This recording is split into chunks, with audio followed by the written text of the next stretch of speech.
What's going on, everybody? This is your new best friend, Efren Tinoco, coming at you from North Memphis, the southern end of North Memphis, along the Valentine Evergreen Bike and Hike Trail, connecting the old Sears catalog facility with some north-south railway further east of here. But anyway, what did we learn? Oh, by the way, you know me. I'm the guy who tells you the truth, not what you want to hear, but what you need to hear. And today we're going to discuss tribalism. And I think the news is kind of really relevant about that.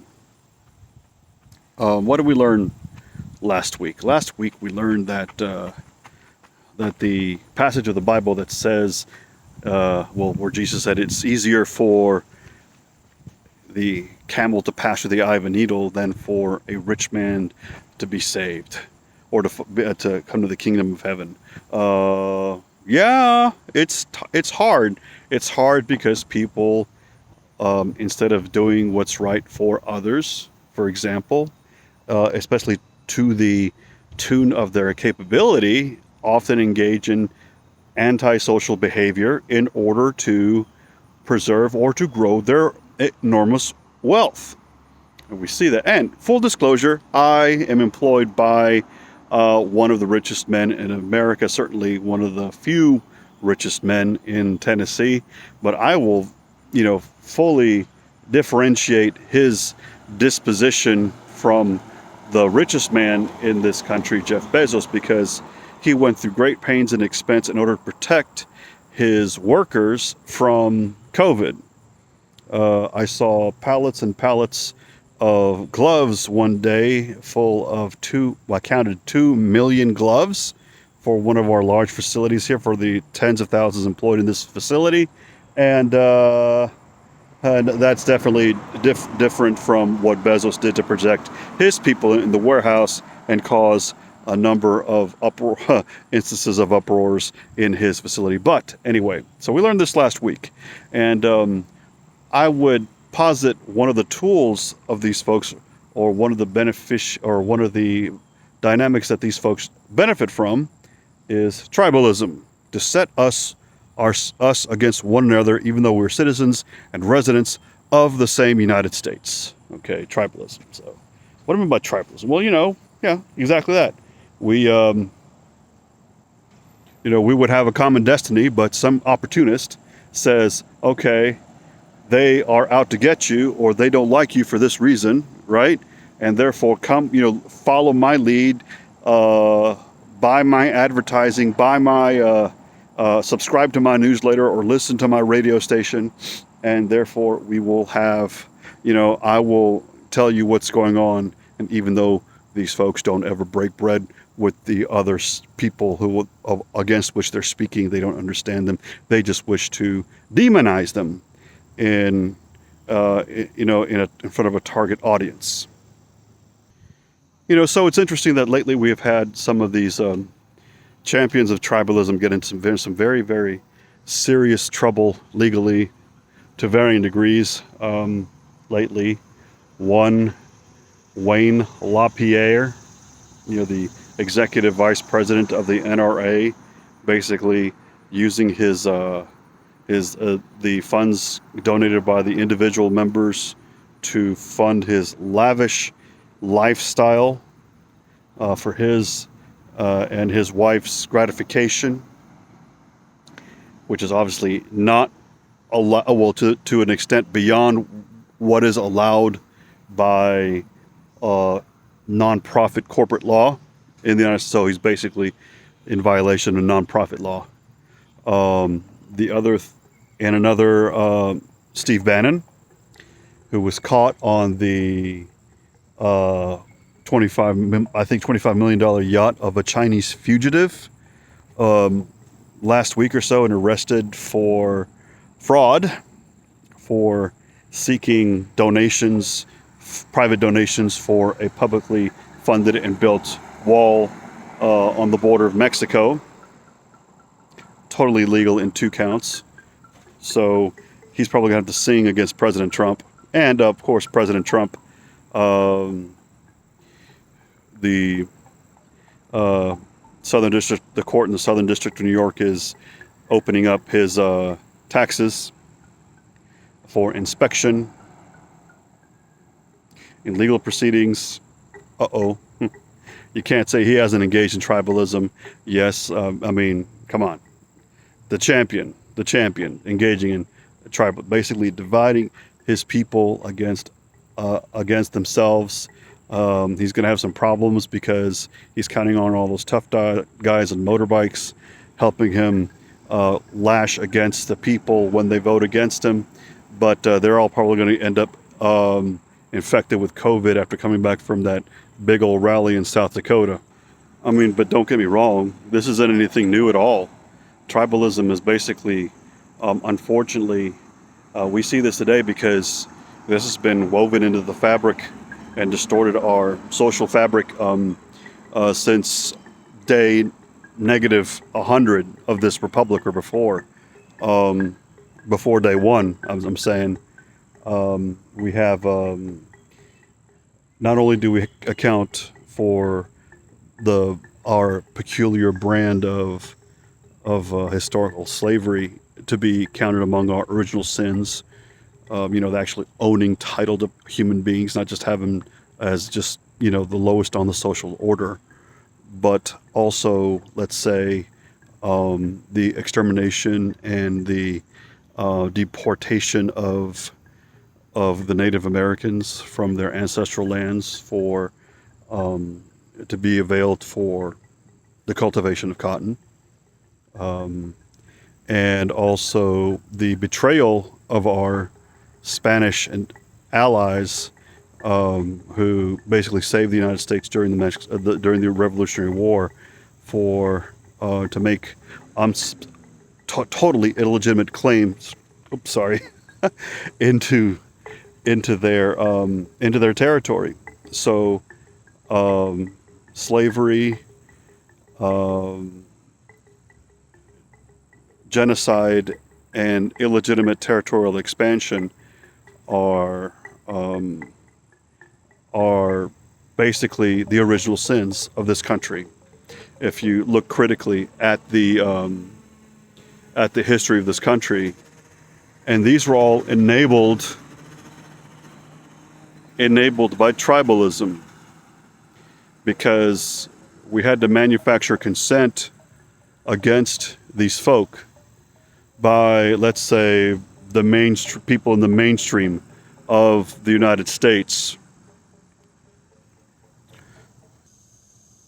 So what do we see today? I mean, we see the tribalism showing its ugly head today. I mean, for example, a lot of folks on the far right of the political consensus of this country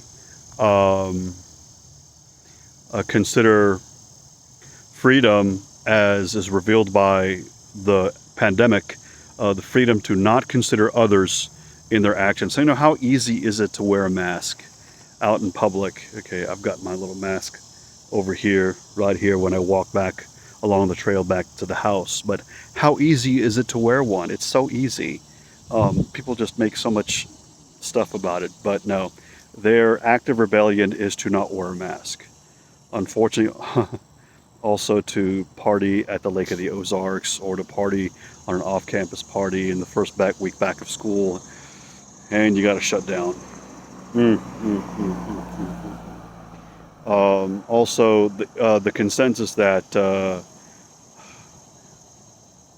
basically a reduced view of government, the use of government, that is to screw with people you don't like. So you don't want government messing in your life, but you like it when the government throws people who you don't like in jail, or in a van, or to arrest them for, let's say, minor marijuana charges, possession charges, to keep them there for years and years and years. That's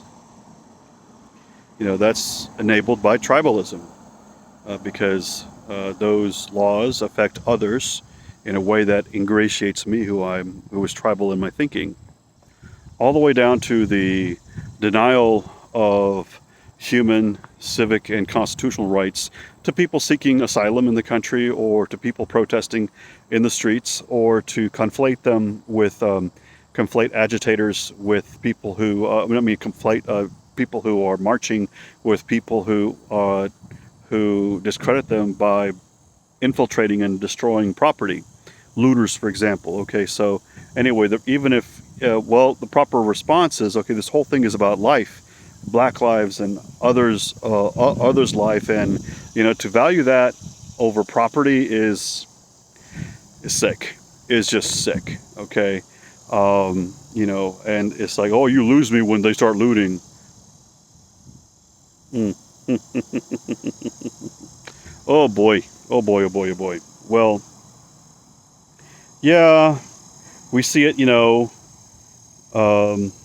People who basically hate liberals. They like to do things, or they like when policies are passed that piss off liberals, or the reverse is also true. Although I don't detect it as prominently. But yes, I mean, if we're going to divide ourselves, there's many ways to divide ourselves, but to lump each other between liberals and conservatives, like that, or Republicans, Democrats, that's Civil War stuff. That is, but it doesn't come to that here, because the interests are really too common, as COVID is revealing, so, I mean, and a lot of these folks are Christian, or self-proclaimed Christian. Well, first of all, the scripture speaks very clearly about friends and enemies, how it is a high commandment to love friend and enemy alike. Okay. Also, to be specifically in the Old Testament, to be kind to immigrants. Well, not only to be kind to immigrants, I would say that one of the prime acts of witness of the life of Jesus Christ is to discredit tribalism at its root. If we do not look at the walk of Jesus' life in this life and see that that God loves us all, okay, and listen to his words, or read his red letters and read them well in context, and don't allow anybody to disrupt whatever. Okay, let's take the Good Samaritan. The story of the fable of the Good Samaritan, the parable of the Good Samaritan.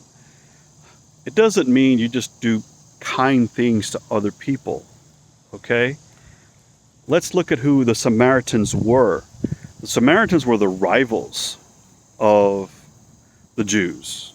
They were the ones who the Jews displaced in the Jordan River Valley. And we use the excuse that they burned babies and they worship Baal, okay, in order to say these people are dogs. The Samaritans are dogs.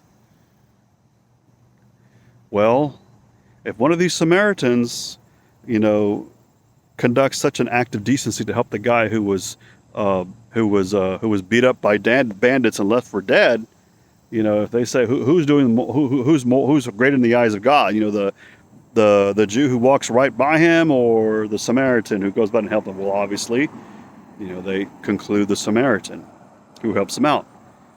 Okay. So, who are these Samaritans people? They are the ancestors of the Palestinians. So this is a rivalry that's been going on, a tribal rivalry that's been going on for millennia, for maybe 3 millennia. Come to think of it, or the better part of 3 millennia. And let's consider which other one. Oh yeah, Jacob's well. Jacob's well. What happened in Jacob's well? Well, the lady who was lowest within her own community, which was in lowest regard, of the Jewish people, a Samaritan lady at Jacob's well. And why was she one of the most lowly people within this tribe? Because she was there by herself at hot mid-morning to get water.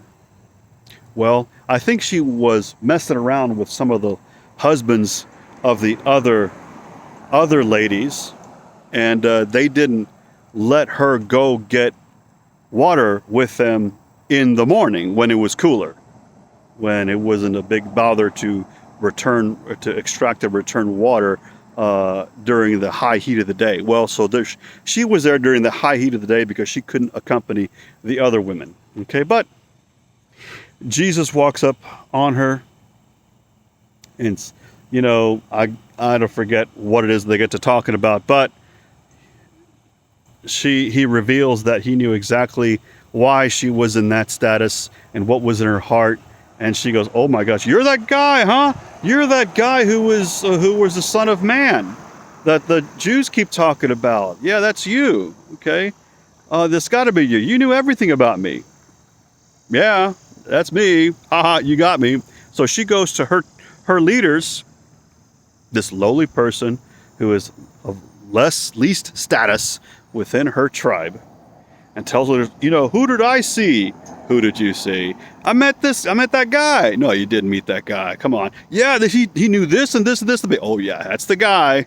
You're right, you did meet the guy." "Okay, what does that tell you?" What does that tell you? That the leadership of the Samaritans recognized Jesus as the Messiah before the clerical leadership of the Jews recognized Jesus as the Messiah.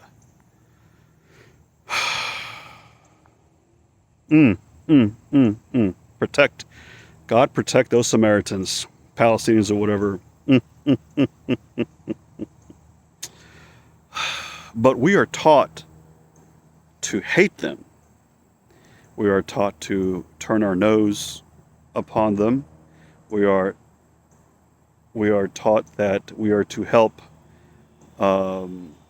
the state of Israel continue to marginalize and brutalize these folks, even by our own religious leaders.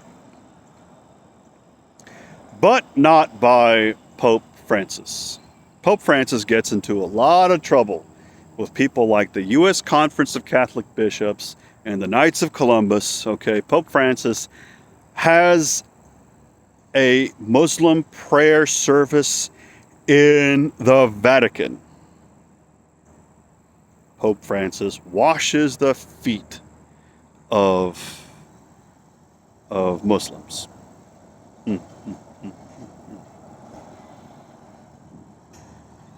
And so you hear these crazy people just going nuts about it. Seems right to me. Seems right to me. We are all children of God, meant to be reunited with Him in the next life and to do His will in this one. So, anyway, if your favorite media personality, your favorite clergyman, I don't care if it's Catholic or otherwise, if your favorite politician or business advocate, lobbyist, whatever, says these people are up to no good and they're going to hurt you in this way, and these folks are not ones to break bread with someone like this, they're talking out of their rear end and they're making a tool of you. They are making a tool of you for you to think that, for instance, that the Democrats, I'm not a Democrat, by the way, for you to think that the Democrats are going to take away your guns just, indiscriminately. Okay, that is to instill fear in you to go buy more bullets. It is to generate business, okay? For them to tell you that the Muslims are up to no good, this, that, and the other, that is for you to have a consent for our military operations so that they can continue to bill our government for making armaments. Okay? For police and our military operations. So it's basically, you're being a tool. You're being had. For the president or others to say that Ilhan Omar hates this country. Let's say, for example, okay, let's say you have a lot of political disagreements, legitimate ones with Ilhan Omar, but none that would say that she is being pernicious. But come on, pernicious to this country. I'm looking to undermine, okay? You know what that is for? That is to get you opposed to the things, let's say, that she favors that would favor you. She is all about decriminalizing marijuana, so you can't get thrown in jail for smoking it recreationally after a hard day's work. She's all for making sure that you have medical care at no expense to you at the point of sale. But that is for the benefit of the people who overcharge you, us, and our government for medicines and for and for the care of caregivers' time. And that is for people who overcharge you for private schools, school loans, and for charter schools. Also, when she says free college for all. Like, it's not a liberal idea. Most countries have this. Mexico has it. Mexico, a middle income country, not a poor country, but not a rich country like the United States. So they're doing it in order to make a tool of you against your own benefit. Against your own benefit, okay? Wake up. Wake up. I don't wish these things ill on you. I want you, because you're an American, to get educated to the extent of your capability. I want you to receive medical care, preventative and traumatic and emergency, whatever, whenever you need it. Yeah, and I'm willing to pay taxes for such a reduction of my own premiums. Or elimination of my own premiums.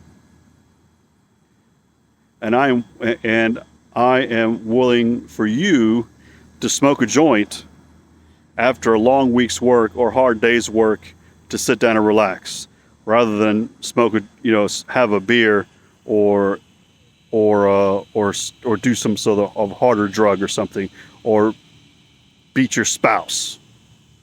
Okay, I'm all in favor of that.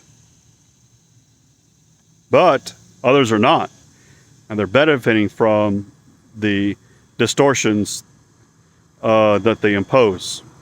And the consent that they get from the population is due to the tribalism that they have encouraged. So it's not an us against them. It's in many ways a top versus the bottom. So wake up. Don't be a tool. Don't be a fool. Be cool. And I'll see you next week. Peace out from North Memphis.